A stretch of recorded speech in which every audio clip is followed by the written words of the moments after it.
지금 바로 은행 앱을 열어 달러 환율을 확인해보세요.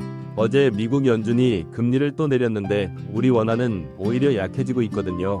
이게 무슨 상황인지 오늘 영상에서는 연준의 속마음과 우리 지갑에 미치는 영향까지 싹 정리해드립니다.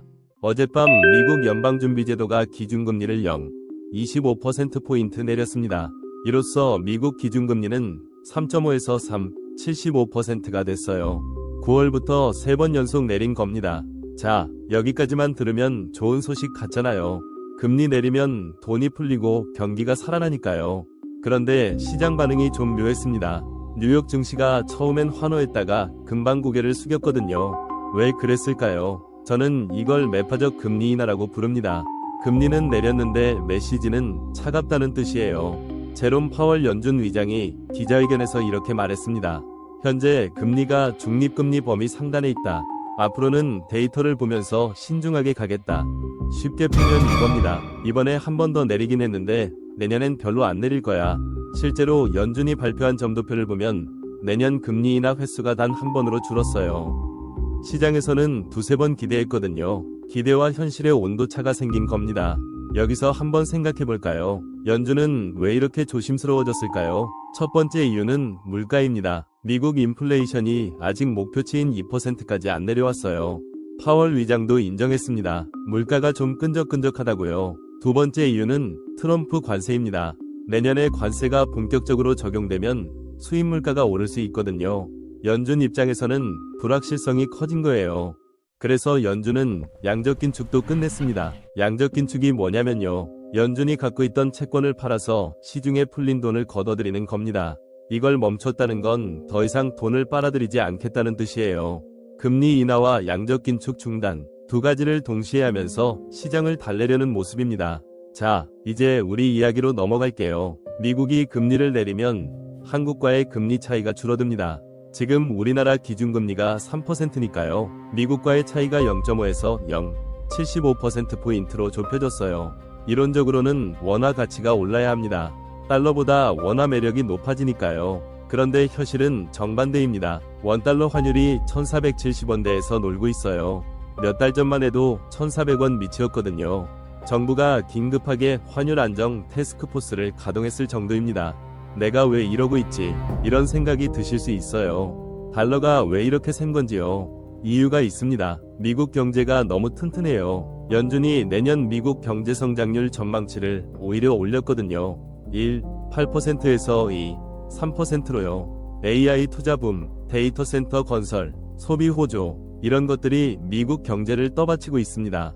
돈은 결국 튼튼한 곳으로 흐릅니다. 그래서 우리 코스피도 롤러코스터를 탔습니다. 어젯밤 미국 증시가 오르니까 오늘 아침 코스피도 활짝 열었어요. 장 초반 4160까지 올라갔습니다. 그런데요, 오전 11시쯤 되니까 매물이 쏟아지더니 결국 4110선까지 밀렸습니다. 하루 만에 상승분을 다 토해낸 거예요. 원인이 몇 가지 있습니다. 첫 번째, SK 하이닉스의 역설입니다. SK 하이닉스가 미국 증시에 ADR로 상장하는 방안을 검토한다는 소식이 나왔어요. ADR이 뭐냐면요. 미국 투자자들이 한국 주식을 직접 사지 않고도 미국 시장에서 거래할 수 있게 해주는 증서입니다. 대만 TSMC도 이 방식으로 미국에서 거래되고 있어요. 이 소식이 처음 나왔을 때 SK 하이닉스 주가가 6% 넘게 뛰었습니다. 미국 기관 투자자 자금이 들어올 수 있다는 기대감이죠. 그런데 여기서 반전이 생겼습니다. 한국거래소가 SK 하이닉스를 투자경고 종목으로 지정해버린 겁니다. 이유가 황당해요. 1년 전보다 주가가 200% 넘게 올랐다는 겁니다. 올해 코스피가 70% 넘게 올랐거든요. 그 중에서도 AI 반도체 수혜주인 SK 하이닉스는 230% 이상 뛰었습니다. 거래소 규정상 이렇게 많이 오르면 자동으로 경고가 걸리게 돼 있어요. 투자 경고 종목이 되면 뭐가 불편하냐면요. 주식을 살 때 현금을 100% 내야 합니다. 신용거래가 막히고 미수도 안 돼요. 개인 투자자 입장에서는 발목이 잡히는 거죠. 그래서 투자자들이 반발하고 있습니다. 우량주가 많이 올랐다고 경고를 먹이는 게 말이 되냐는 거예요. 거래소도 이걸 의식했는지 제도 개선을 검토하겠다고 발표했습니다. 시가총액 상위 종목은 제외하는 방안을 논의한대요. 두 번째 원인, 내 마녀의 날이었습니다. 선물과 옵션이 동시에 만기되는 날이에요. 이런 날은 기관들이 포지션을 정리하면서 변동성이 커집니다. 세 번째, 환율 불안이 여전합니다. 1470원대 환율은 수입 물가를 밀어올리고요. 외국인 투자자 입장에서는 원화 자산 매력이 떨어지는 요인이 됩니다. 자, 그런데 어두운 소식만 있는 건 아닙니다. 어제 굉장히 큰 이벤트가 있었어요. 150조 원 규모 국민성장펀드가 공식 출범했습니다. 이게 뭐냐면요. 정부가 향후 5년간 AI, 반도체, 바이오 같은 첨단 산업에 150조 원을 쏟아붓겠다는 겁니다. 절반은 정부 보증채권으로, 절반은 민간 자금으로 채웁니다. 역대 최대 규모의 정책펀드예요. 서정진 셀트리온 회장과 박현주 미래에셋 회장이 공동위원장으로 합류했습니다. 두 분 다 맨손으로 글로벌 기업을 일군 분들이잖아요. 서정진 회장이 출범식에서 이런 말을 했어요.